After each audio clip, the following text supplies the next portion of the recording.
acordo entre universidades brasileiras e a JAMSTEC, agência japonesa de ciência e tecnologia da terra e do mar, permitiu a exploração de grandes profundidades do oceano na costa brasileira.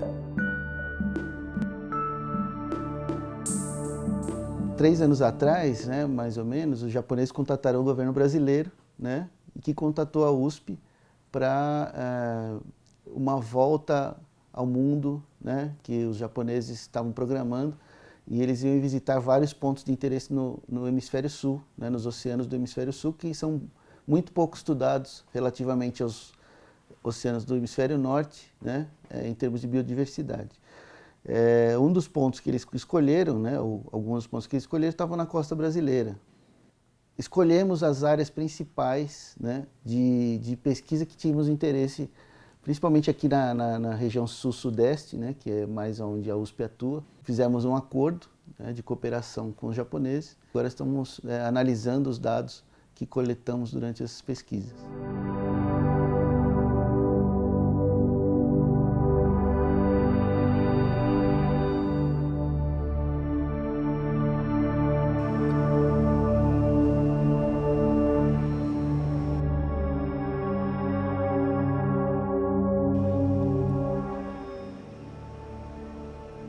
Nós encontramos coisas assim, espetaculares. Além da biodiversidade, nós encontramos as chamadas crostas de cobalto, crostas cobaltíferas e nódulos polimetálicos. Então, nessas áreas, você tem principalmente ao sul, na primeira pernada, a gente achou áreas que você tem aglomerações desses minerais, e esses minerais demoram muito para se formar. Cerca de 1 milímetro, são depositados 1 milímetro, é depositado 1 milímetro de crosta, para você ter uma ideia, em 1 milhão de anos, em média. E essas crostas, elas são ricas em elementos raros, que são muito importantes para a indústria da tecnologia. Querem explorar há muito tempo, mas a tecnologia muitas vezes impediu. Agora estão começando a tentar mapear essas áreas para explorar melhor. Mais ao norte, a gente encontrou áreas onde você tem asfalto exudando do sedimento. Óleo, sabe? Só que não é um óleo muito líquido, assim, é um asfalto mesmo. E o interessante é que a montanha de asfalto ela é muito mais rica em organismos do que a área adjacente. O que nos faz pensar que alguns organismos usam esse asfalto como fonte de alimento, porque são hidrocarbonetos. Então existem bactérias que degradam esses hidrocarbonetos. E as bactérias, quando elas degradam, elas produzem mais bactérias. E essas bactérias servem de alimento para alguns organismos.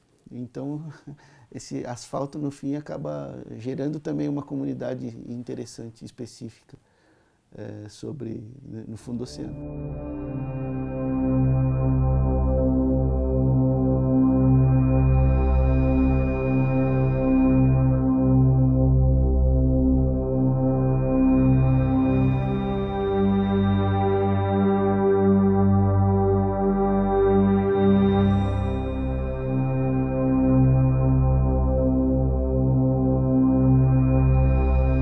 Em termos de biodiversidade, que é mais a minha área, nós encontramos coisas fantásticas. Primeiro, acho que talvez a descoberta mais interessante e mais importante foi a descoberta de uma carcaça de baleia, a 8ª carcaça encontrada no mundo, em estado natural, no mar profundo. Mas por que tanta importância de uma carcaça de baleia? Na verdade, a baleia que afunda, morre lá embaixo, ela forma um ecossistema todo especial. E esse ecossistema ele é colonizado por espécies especialistas em consumir aquela carcaça de baleia. Então existe toda uma evolução de organismos em torno dessas carcaças que estão dentro do mar profundo, para aproveitar esse suprimento de alimento. Essas regiões muito profundas, elas são muito pobres em comida, em alimento. Os organismos eles estão dependentes principalmente daquela chuva de detritos que cai da superfície. Então você imagina você ter uma baleia de muitas toneladas, às vezes 50 toneladas, caindo nessa região. Isso aí equivale a mais de 2.000 anos de material orgânico de detrito. Então vamos supor assim, você tem 2.000 anos de detrito caindo de uma vez só, e com material muito mais rico em termos nutritivos. Então, como o mar profundo ele é muito limitado em comida, toda comida que cai no mar profundo ela é aproveitada imediatamente, né? Não só baleia, mas madeira também, restos de algas, né, que acabam lá nessas regiões muito profundas, são aproveitados imediatamente. Então existe todo um ecossistema. Nessa baleia, pelas filmagens, você olha os organismos principais que estão ali, todos eles são espécies novas para a ciência, todos desses que a gente encontrou. E alguns organismos têm adaptações fantásticas, como o verme, que a gente chama verme zumbi, ele se implanta nos ossos da baleia e consome o osso da baleia. É uma linhagem evolutiva completamente à parte, assim, né, na evolução dos anelídeos, né, que são os parentes são as minhocas e outros vermes, né, cilíndricos. Para você ter uma ideia, ele não tem sistema digestório, né, ele não tem boca, não tem ânus, ele simplesmente degrada a matriz óssea, né, para absorver principalmente o colágeno do osso. Quando ele come esses ossos, ele cria condições para outras espécies colonizarem. Então a gente chama que é uma espécie engenheira, né?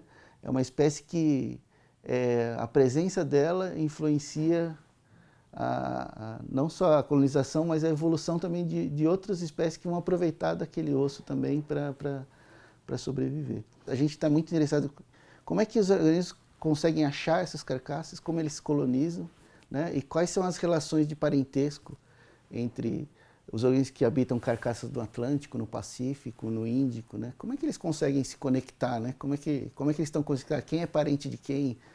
Onde que surgiram os primeiros, né?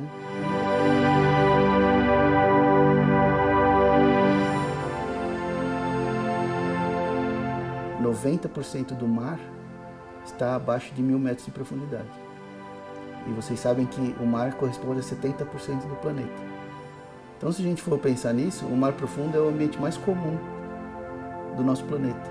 E a gente não conhece praticamente nada.